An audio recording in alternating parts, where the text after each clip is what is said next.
बात करते हैं आज आज 27 सितंबर। 27 सितंबर को क्या हो सकता है, कैसे होता है। कल रहती है बैंक निफ्टी की एक्सपायरी। बैंक निफ्टी की एक्सपायरी मंथली एक्सपायरी, बट जो एक ऑप्शन बाइंग के लिए होता है कि 2 या 3 रुपए वाला प्रीमियम उसे 40 रुपए में बेचना होता है, कल कुछ ऐसा नहीं था। ऐसे वो बैंक निफ्टी में बड़ा बहुत मुश्किल से आ रहा है, जैसे कि तुम यहाँ पे भी देख सकते हो।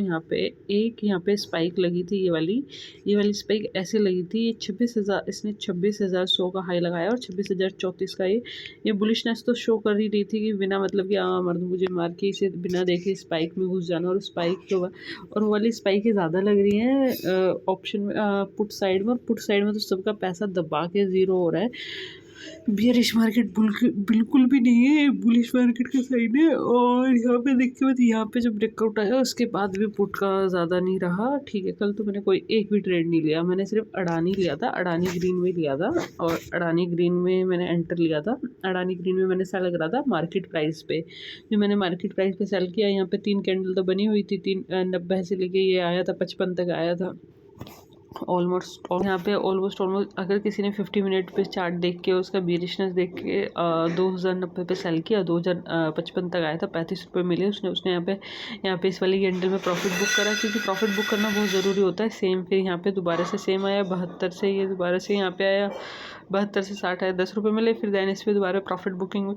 तो अडानी ग्रीन का यही नेचर है, अडानी ग्रीन का। और एक ही कैंडल में सारा स्टॉप लॉस ले जाते हैं भाई अडानी ग्रीन। तो अडानी ग्रीन से तो थोड़ा सा दूर ही रहना चाहिए। और मैंने कल लिया तो उसमें कुछ ज़्यादा नहीं, 1000-1200 रुपये का लॉस, 1000-1200 के आसपास का लॉस बुक किया। फिर उसके बाद मैंने बंद ही कर दिया। फिर यहाँ पे भी स्पाइक है, ये तो 25 तारीख की स्पाइक थी, बट इसमें इतनी ज़्यादा स्पाइक नहीं है। तो मेरा अडानी ग्रीन तो वेरी ग्रीन 800 रुपये के भाव में मेरे पास कैश पे पड़ा है। 800 रुपये के भाव में 1000 क्वान्टिटी पड़ी है, 8 लाख के आसपास। तो कैश पे पड़ा है फैमिली अकाउंट में। फिर लेट्स सी, अब हम दूसरा देखते हैं। हमने एक ही ट्रेड नहीं किया था, फिर हमने आईआरसीटीसी का जो नेचर था वो पता ही चल गया था। आईआरसीटीसी का नेचर क्या था, आईआरसीटीसी ऐसे करता है कि स्टार्टिंग में पहले एक बुलिश बना देगा, उसके बाद प्रॉफिट बुकिंग बना देगा।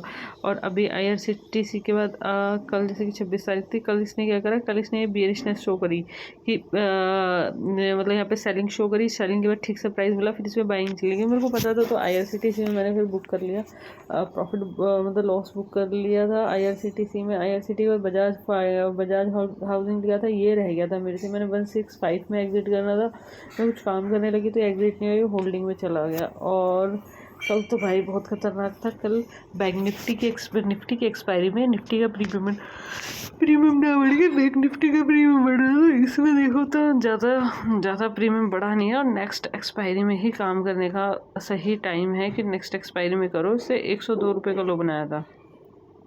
अगर तुम जैसे बोलते हैं बुधवार को भी तुम उसमें काम ना करके बुधवार को तुम सेफ साइड चलते कि चलो कोई बात नहीं, हम बुधवार को चलते हैं, सेफ साइड चलते हैं, हम बैंक निफ्टी में काम ना लेके निफ्टी में काम लें। क्योंकि यहाँ पे ये बुलिश जो हुआ था, यहाँ पे जो बुलिश हुआ था इस वाली कैंडल में, तो यहाँ पे इसने बहुत देर तक वेट किया था। इसमें भी अगर तुम 64 पैसे लेके थोड़ा सा ना दिमाग को थोड़ा ब्रॉड लेवल पे करना पड़ेगा कि अभी क्या करंट सिचुएशन चल रही है।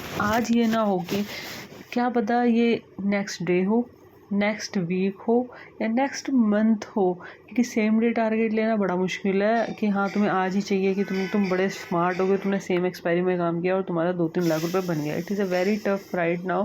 पहले होता था 2022 में पैसा बनता था, 2021 में पैसा बनता था, 2022 में पुट में पैसा बना है, 2023 में पुट में पैसा बना है, 2024 में बहुत ज़्यादा टफ हो चुका है। क्योंकि यार जो ये क्योंकि देखो पुट में पैसा ऐसे बनता था कि जो सेलिंग होती है वो ऑलवेज फास्ट होती है। सेलिंग किसी का सेलिंग पैनिक में होती है। और बाइंग जो होती है, बाइंग के लिए तुम्हारे लिए पूरी फोर्स इकट्ठा होती है। तो बाइंग में तुम्हारे टारगेट बहुत मुश्किल से मिलते हैं और उसका लिए टाइम लगता है बाइंग में। तो ये वाला सिनेरियो था, तो ये वाले सिनेरियो के अंदर ये रहा। अगर तुम मुझसे भी थोड़ा सा हट के और थोड़ा सा वो करके देख लेते ना तो अच्छा खासा पैसा बन जाता। जो वो लॉस हुआ था ना बुधवार को एक्सपायरी खेल के बैंक निफ्टी, तो वो लॉस तुम्हारा बच जाता, वो लॉस बचता। और Reliance is the best of like that. मेरे को रिलायंस सबसे बढ़िया लगा। रिलायंस की जो ये तो चलो नया कॉन्ट्रैक्ट आ गया होगा, 31 अक्टूबर का कॉन्ट्रैक्ट है ये वाली जो कॉल थी रिलायंस की। जस्ट अ मिनट, ये 1-2 रुपये के भाव में नहीं आ रही है, बार बार इसी भाव में आ रही है। तो तुम्हें इसका यहाँ कॉन्ट्रैक्ट वैल्यू देखनी पड़ेगी। ये जो पिछले कॉन्ट्रैक्ट जो 26 सितंबर का कॉन्ट्रैक्ट था, उसको जाके एक बार टेस्ट करो। उसने कम से कम 15 बार वो आई है 10 रुपये से गई है और 30 रुपये। चलो ठीक है, नीचे के 5 छोड़ दो, ऊपर के 10 छोड़ दो, 15 रुपये छोड़ दो, 10 रुपये भी तुम 10 बार ले लेते ना, तो 1 लाख के आसपास का तुम्हारा प्रॉफिट था।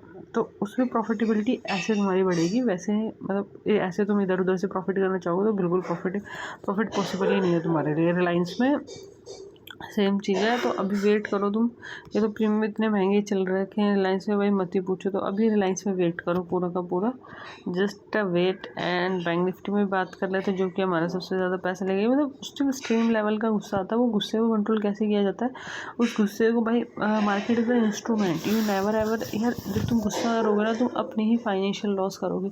अपने फाइनेंशियल लॉस के लिए ना गुस्से को बहुत ज़्यादा कंट्रोल करना पड़ता है। गुस्सा भी एक इमोशंस है, लालच भी एक इमोशंस है।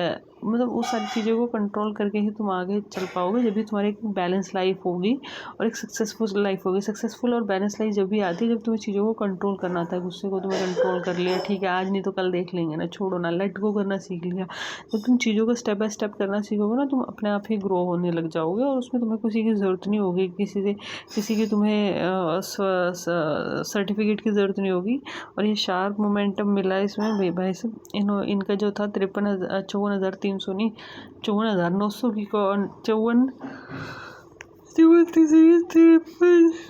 53,900 की कॉल थी भाई, 53,900 की कॉल, 53,900 की कॉल थी। सबसे ज़्यादा पैसा मेरा ज़ीरो हुआ 53,900, 54,000, 54,100, 54,200, इसमें सबसे ज़्यादा पैसा ज़ीरो हुआ हमारा। एंड भाई इसमें पैसा तो बनता है, बट यार तुम्हें ना स्टेप बाय स्टेप में लेने से पहले सोचना पड़ेगा। लेके देख लूँ, चल एक्सपायरी पे लेके देख लूँ, कभी भी तुम लेके देखोगे ना, तुम्हारा एक्सट्रीम लेवल का लॉस होगा। जो भी तुम्हारा अकाउंट ठीक ठाक से चल रहा था, फिर तुम्हारा अच्छा खासा लॉस हुआ। तो लॉस को कंट्रोल कैसे करो, तो लॉस कंट्रोल ऐसे ही होगा, तुम्हें थोड़ा सा दूर का सोचना पड़ेगा, एक स्टेप दूर का सोचना पड़ेगा, वहाँ पे तुम्हारा लॉस कंट्रोल होगा, उससे बाद में नहीं होगा। 27 सितंबर में आ जाओ। 27 सितंबर में कल जो इसका जाकर तुम चार्ट देखो इसका, जस्ट अ मिनट।